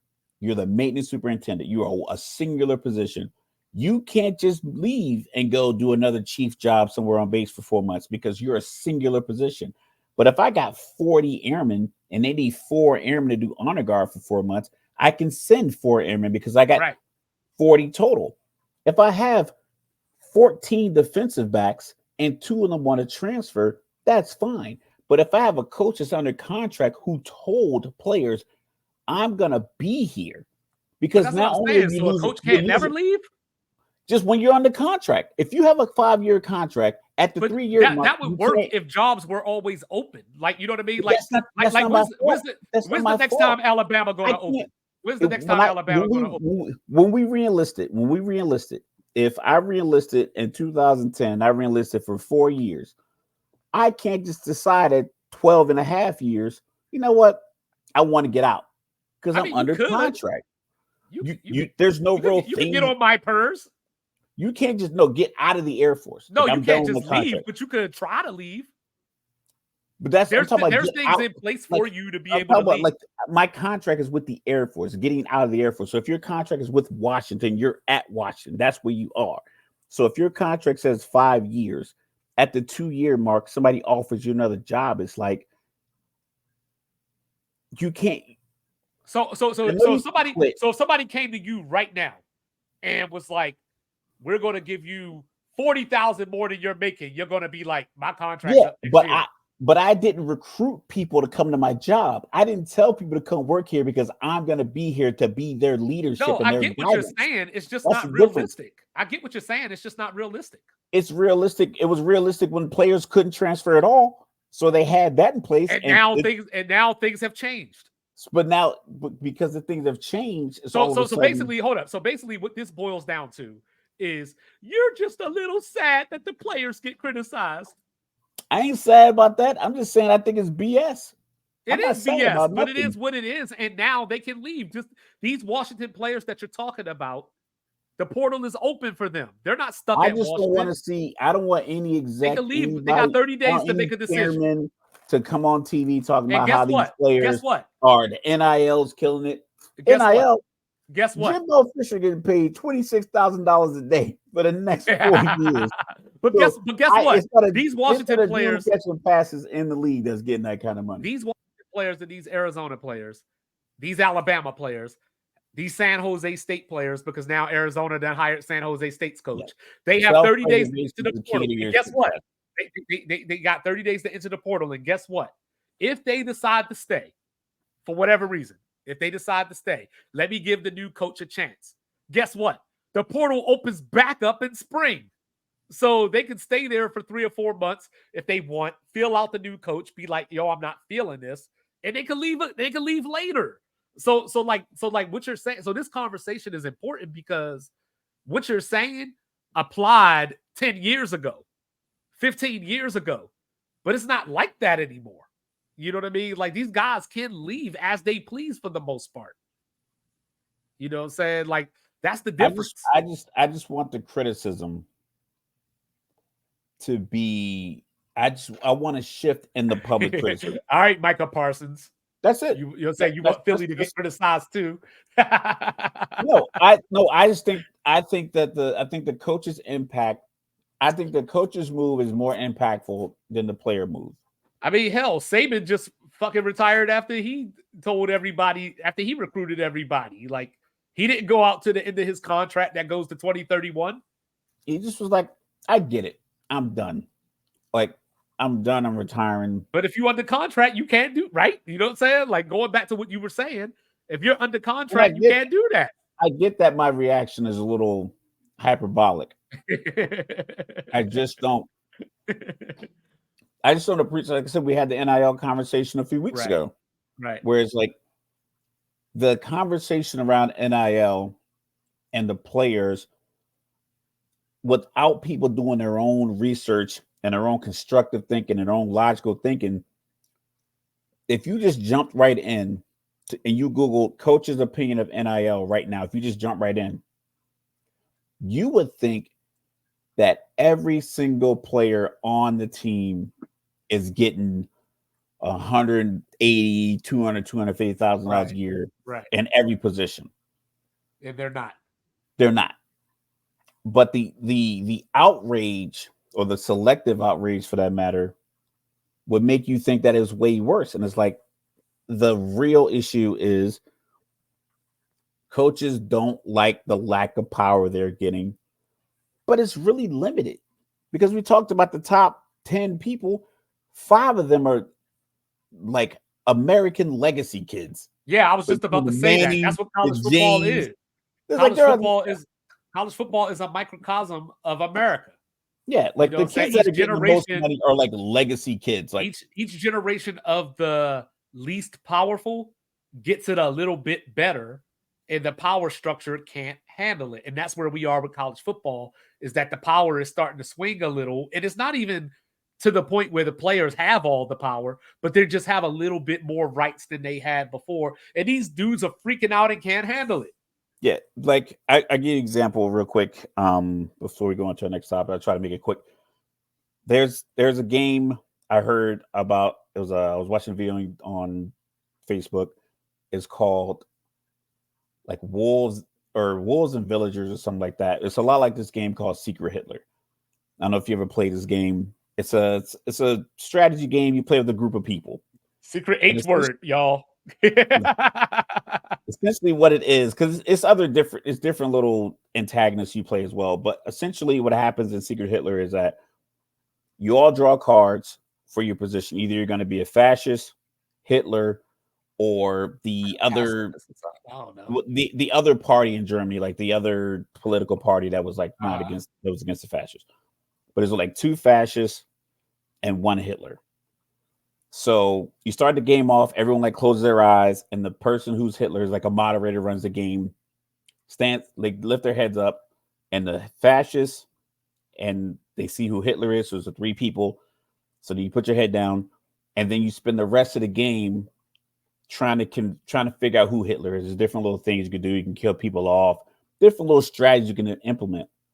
But essentially, what it is that the argument is that as long as the power base knows who each other are, you're gonna always be able to control the masses. So everybody else will argue, and you can't just be like, "Oh, my card says I'm not a fascist." You have to be like, you have to be convincing in your argument around the table. Well, the fascists and Hitler we know who you are.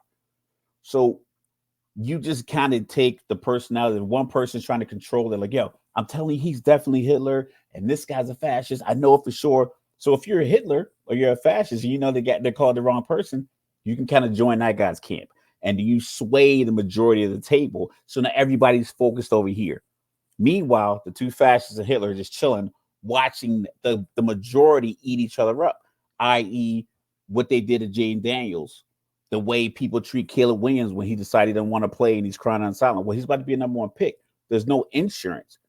Look what happened with Jalen Smith when he got pushed in the back against Ohio State in that bowl game. He went from a top 3 pick.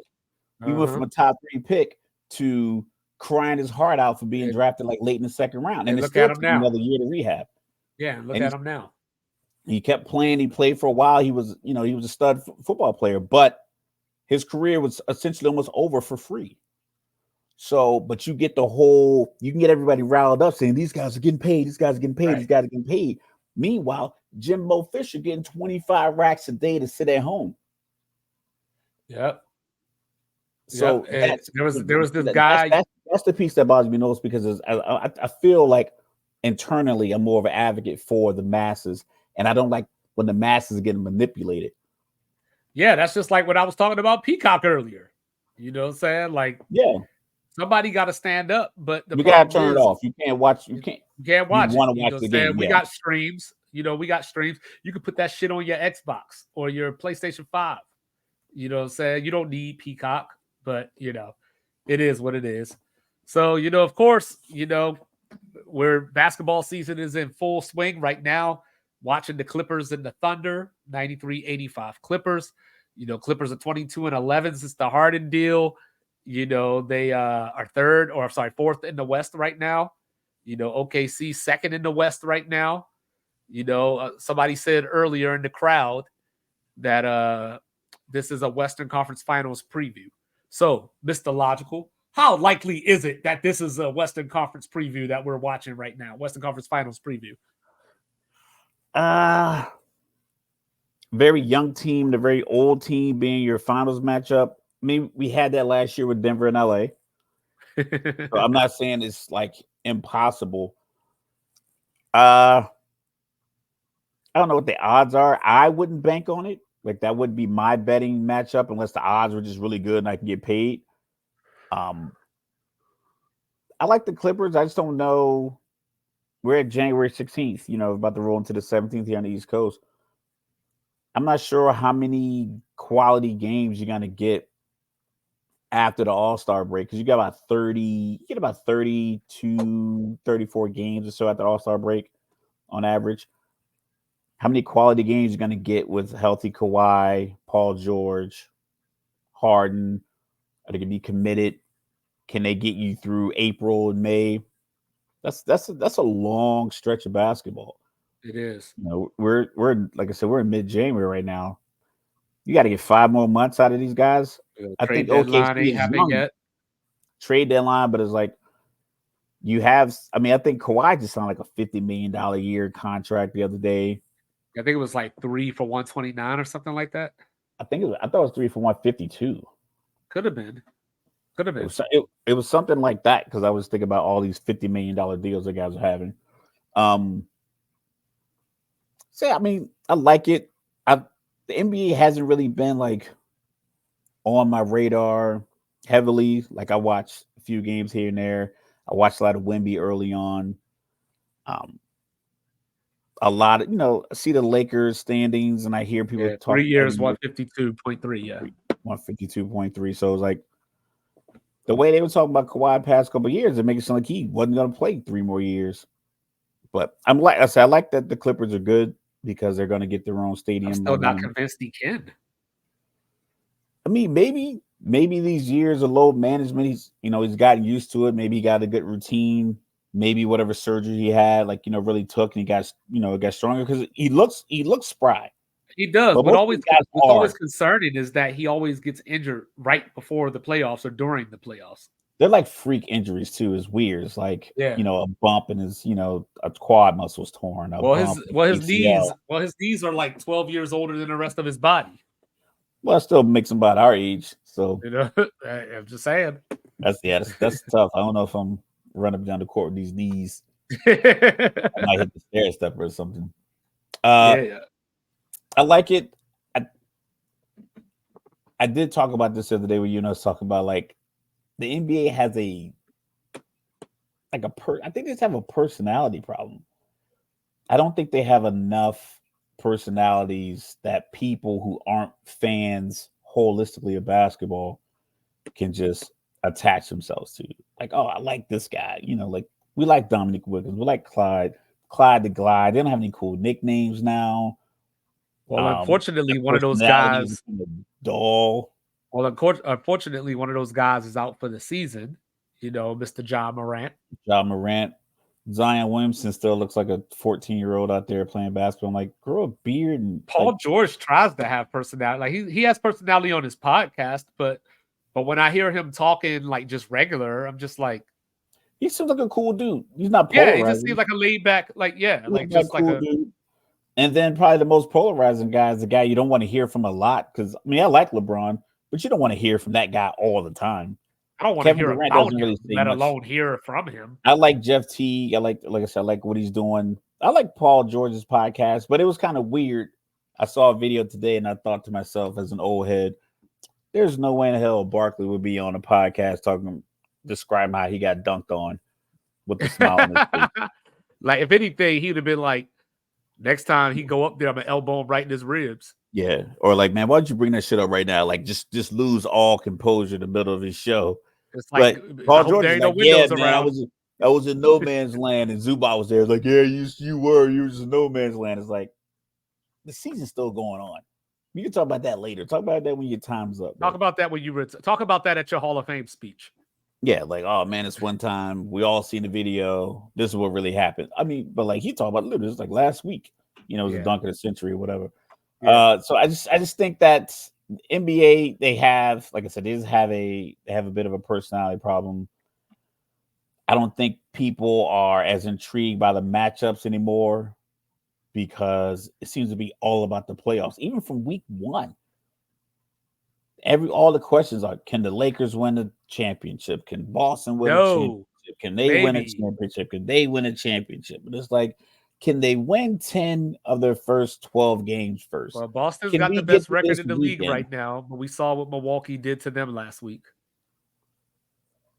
They're 31-9 last I looked. Yeah.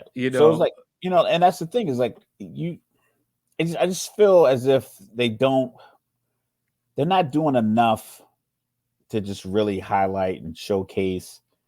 Well, this is the problem. Young talent. This is a problem I think the NBA has as well. They need to borrow from the NFL, and they might need to flex something. Because like you got a team like Minnesota who's sitting up on top of the West. But how many times have you seen Minnesota this year? I'm not like I mean, I got the super box, you know what I mean, and all that. So like I can see them, but I'm just talking about like the average fan. Like is the average fan? I'm talking commercials. I'm talking putting them on. Yeah, Anthony TV. Edwards, he's got personality. And he's it. It's him and Ja Morant. I think Ja has a Nike deal, but it seemed like Nike hasn't really done much with him for the Well, he's suspension. had all these issues. Yeah. Like, But it's like he's still our athlete. James Harden right. has an Adidas deal, and it's like you hardly ever see his commercials, or you got Kawhi bringing New Balance back, and it's And what like Steph got New Balance, right? Oh no, he's Under he is Armour. Under Armour. But it's like, once Yeah. again, what does your shoe look like? What does it look like? Give me like what it looks like. Show me, give me these guys in personality. Put them in State Farm commercials. Right. Put them in Geico commercials. Put them in bank commercials, or just whatever the case may be. It's like you got to do something You know who's to showcase your young talent. caught my eye lately? Don't laugh at me though. Julius Randle. The New York Knicks. They've caught my eye lately. Ever since they made the trade, they're 6-2. They've held 4 of their opponents under 100 points. Their pre-Anunoby team had held 6 teams under 100. So, like, the impact is being felt defensively. Julius Randle has more room to roam without RJ Barrett being in the way, clogging up the lane and shooting wild shots, doing the Ginobili thing without the success. Even though RJ Barrett is shooting 56% since he got to Toronto. So maybe it was a change of scenery thing. He's back home, so maybe that plays a part. Word on the street is tonight the Pacers have begun talks with Toronto to try to get Siakam. But now Siakam out here being difficult because he's basically saying that he won't re-sign with anybody and he wants to be a free agent. I mean, has he had that opportunity before to No, really he hasn't. maximizes? He hasn't. But then people are going to criticize Toronto and say, well, why didn't they come off of Siakam? Because they can't. Siakam is tanking the value in the leverage.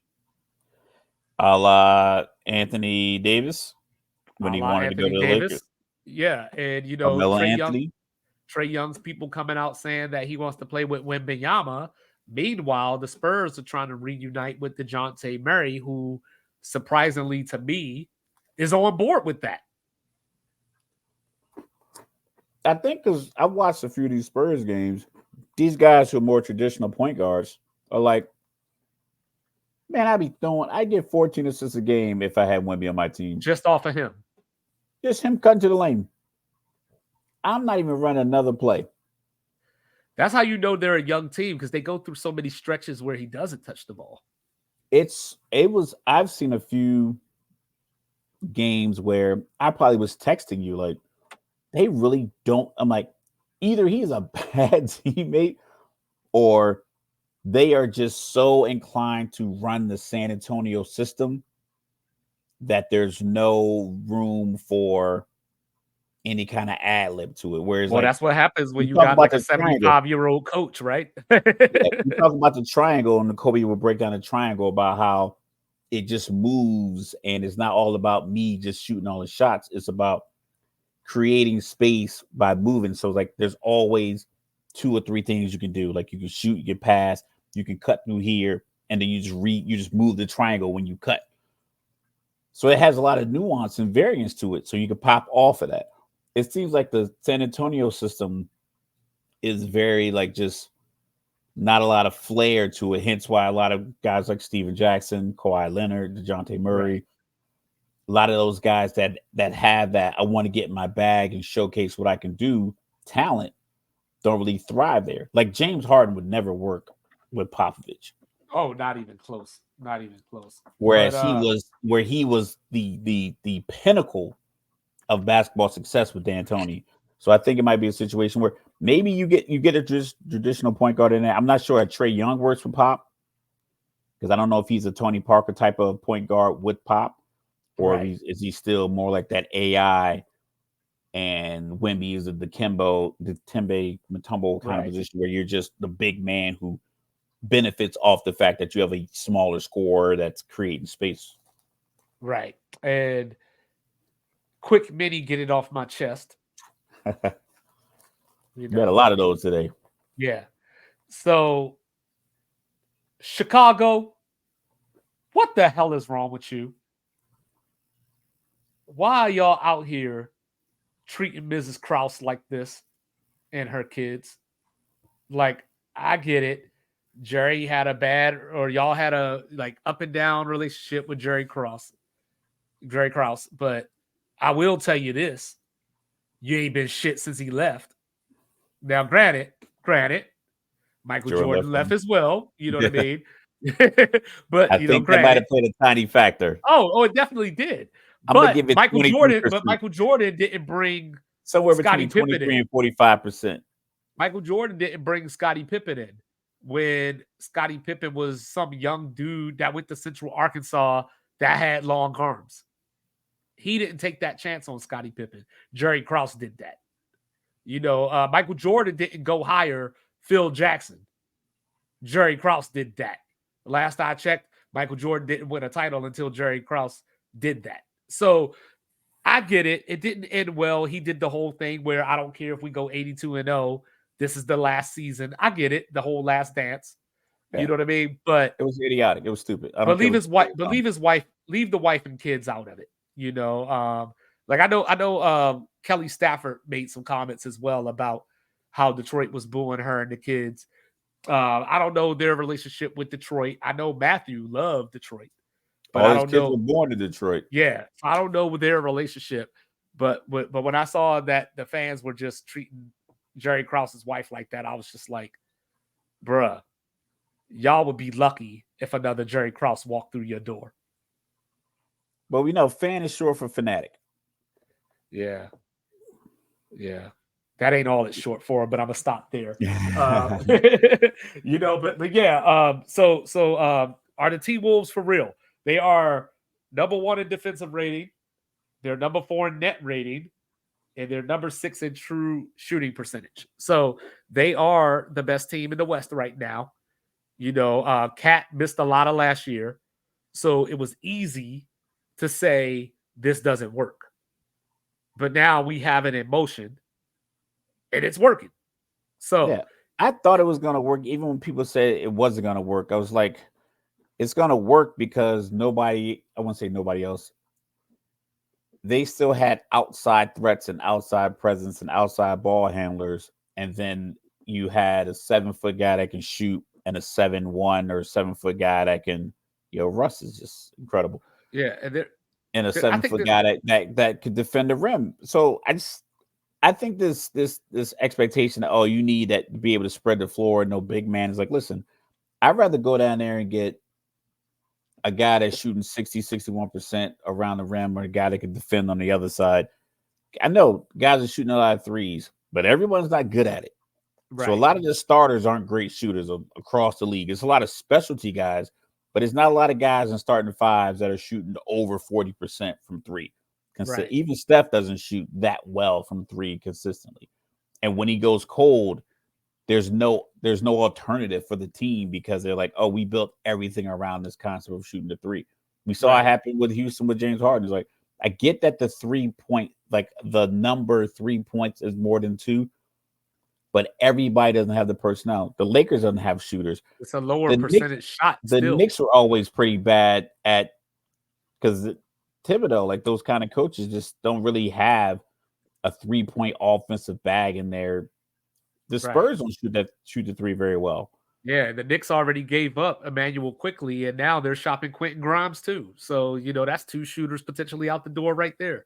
And so here's the thing. I know you mad at me because usually I have a pop quiz for you. Let's hear it. But I had to save it for late in the show.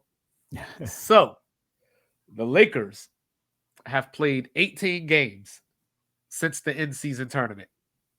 What's their record? 7-11. 6-12. Well, you know what I mean? Like, and it doesn't like so. As I was thinking about this, because I was trying to figure out, sounds way better than 6-12. it does, doesn't it? It sounds like it does. It's like they only had a couple of bad games, and I mean, at worst, it makes me think about Slurpees. 33%. Yeah, at worst, I think about Slurpees. Yeah, that's a 33% win percentage, but 7-11 just feels like a way better 18-game stretch than 6-12. Gabe Vincent, should be back. So Hachimura is back. So they got that going for them. But it's the same problem. And then, as they can't shoot. And then as we listen to all these rumors, it's like DeJounte Murray and this type of it's you're still not addressing your problem. Like the point of a trade is to improve in an area where you may be lacking. Like getting DeJounte Murray, if that happens, it would not help you out at all in that arena. Like they're the ones that maybe should look at a Trae Young, even though obviously that ain't you know what I mean? That type of player. We talked about Zach LaVine. Outside of his health, he would provide shooting and give the defense somebody to think about. Max Christie is supposed to be a shooter, but he's still young. So, Austin Reeves, I guess, like, he'll hit a shot if he just wants to touch his arm, I guess, but but the Lakers don't have anybody that the defense should fear. So, like, for the fact that they made the Western Conference Finals last year should be saluted, with the deficiencies that they had. Because what they were able to do is that if Klay Thompson shoots the ball better, like I don't know if it's a slump, I don't know if it's injuries, I don't know if it's age, I don't know if it's just a matter of retirement, but it just all of the above. It used to be like the way I would feel like Drew Brees throwing a pass on 3rd and 7. I just felt like he was going to convert that against Atlanta every time. 3rd and 7, the ball leave his hand. I'm just expecting Henderson or Colston or Kamara or somebody just to be wide open. Just Ted Ginn or somebody just wide open, 3rd and 7, 12-yard gain, first down, New Orleans. That's how I feel. Lakers Mavs ESPN tomorrow. Might have to check that out. I still think they should have done a little bit more to get Kyrie from Brooklyn. I think because you would have been able to keep LeBron, you'd have been able to keep AD, and then with guys like Kyrie, I think Kyrie can handle the star playmaking role with LeBron on the bench. I would have given up whatever realistic pieces that I could have given up, but not just give up the whole lot to get Kyrie. But I felt like they should have done something like that because they were trying to nickel and dime it and hope they could bring in Hachimura and Jackson Hayes and those other guys. It's like you need to make a splash and then backfill it the way the Clippers did. Maybe get some young talent, but you keep D'Angelo Russell that any given night, like he was a number 2 overall pick. Is he hurt now? I can't have him check the stats. I saw the last thing I read about him, it was that the Lakers they conferred with each other for him to go to the bench. They conferred. Yeah, I saw the play against Toronto in that game last week where he kind of pulled up. Yeah, but he came back in the game. Okay, he came back in that game. Okay. Yeah. I didn't see their game against OKC last night. But yeah, like I still maintain that. Speaking of OKC, I still maintain that OKC should not make a deal. I think they should just let it ride out this season. Let it ride, yeah. I think that Minnesota is still a year away, just based off of experience. Cat hasn't won a playoff series. But the experience, I get that argument if the older teams weren't old teams. Right. So it's like if you're playing against the 2016 Golden State Warriors or we'll go 2017 Golden State Warriors, they're an experienced team, but they're just a little older than the younger team. I think now a lot of the more experienced teams are just old. No, I get that, but what I mean by that I think Minnesota can steal. I think they can steal a game. Yeah, they could beat the Lakers in this series. They could beat youth and athleticism. Yeah, they could beat the Lakers in this series. They could beat, some play-in team. But when I say that, I'm thinking more so along the lines of challenging Denver. Denver. Yeah, challenging somebody like Denver. And I think you could really put the challenge on Denver because Michael Porter Jr. is still hit or miss. I think he's still sometimes you can leave him open. Aaron Gordon is an athletic threat, but if you just let him dribble the ball too much, if he dribbles the ball more than 5 seconds, he's gonna turn it over. Jaylen Brown style. It's just not what he does. It's just Jokic. Yeah, Jokic does control the floor, but you have, for lack of a better word, a few blueprint games of how you can beat Denver even with Jokic. And it's just like I said, it's a Steve Nash conundrum where you just basically let him shoot the ball 27 times and get 44 points, but keep the assist under 4. Keep the assist under 5.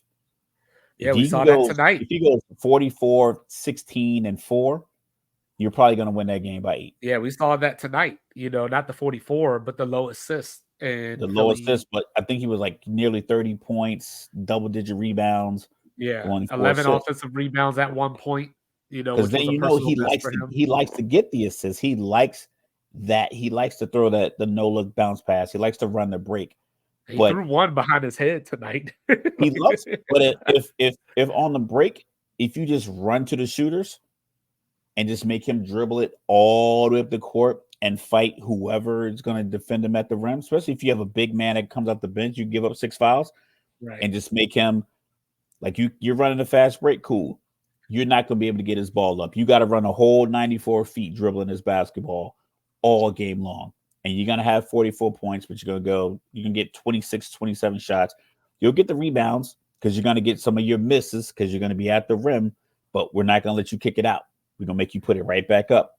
And that's what the Lakers had one game like that. And I think, who was it in the NBA Finals last year? I think Miami had a game where I think it was game 2 where he had 3 assists. But he had like 40-something points, but he shot like 28 shots. Yeah. Yeah, I'm interested in seeing Cleveland versus Milwaukee tomorrow night on ESPN as well.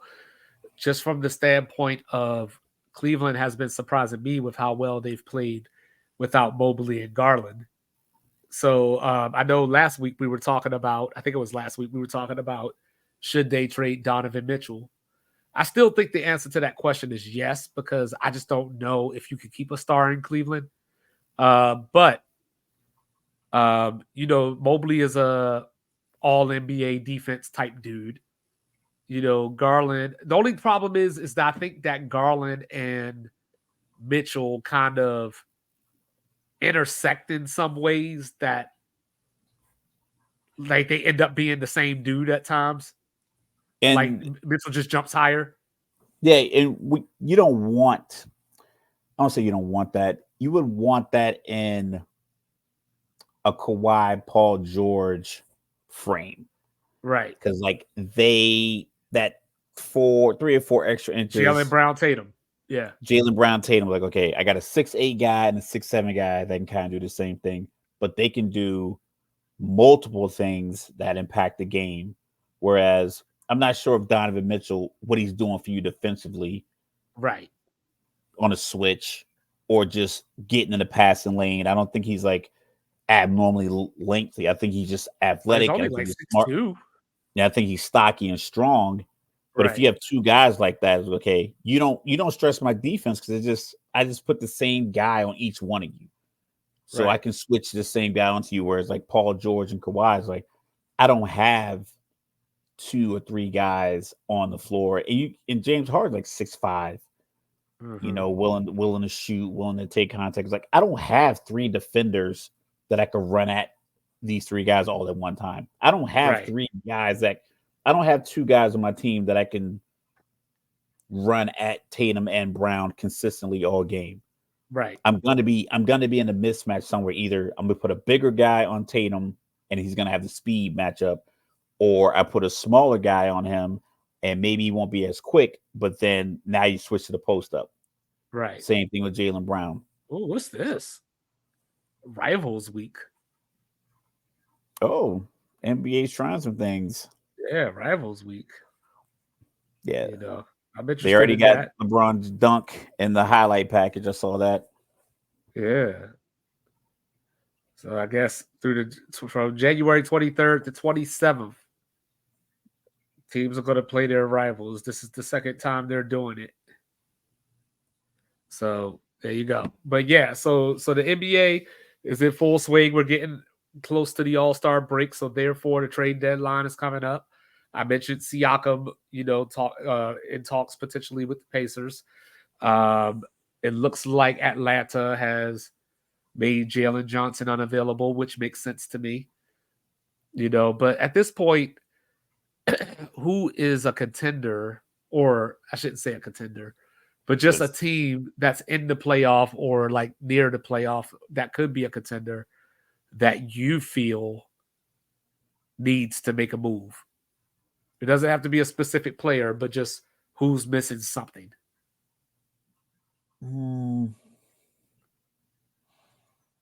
Because when I look at Philly, I was looking at the Philly game today, and I was talking about the rebounds. And I was like, I don't know if they have the size, because Embiid can't chase every rebound because he's the offensive powerhouse on the other end. So Jokic just was getting rebounds, and they were getting a lot of second chance shots. I think one possession they got like 2 or 3 shots up. Mm-hmm. Tobias Harris is a big body, but I don't know if he's necessarily like a rebounder. Batum is there, but he's not Batum. No, Batum's there. Yeah, Batum. Yeah, my bad. I was looking at Mason Plumlee. He looks like, super light skin. And they had the same jersey on. But he's an older player. There's only so much he can really do. So if they can make a move to maybe get some muscle out of one of these teams that's losing, maybe you throw a couple of future draft picks at Detroit and get one of their big men off the bench. I know somebody I was reading suggested Kuzma, but I also think, what are you going to get though? Like when you trade for Kuzma, what are you going to get? Are you going to get like a real cerebral player? Are you going to get like? I don't like it. I don't like it because you lose. If you're going to lose Tobias Harris's shooting to make that happen, Kuzma doesn't bring enough back for you to give that up. I think role players are important. I think everybody's trying to trade and get stars. It's like, get some role players, get some guys get some real 3-and-D guys, get some guys that will come out there. Like Iguodala talked about at the tail end of his career. He was like, I knew I was only getting 2 shots a game if I was getting any at all. Right. So I had to lock in defensively because I know I'm only going to get a couple of shots. Right.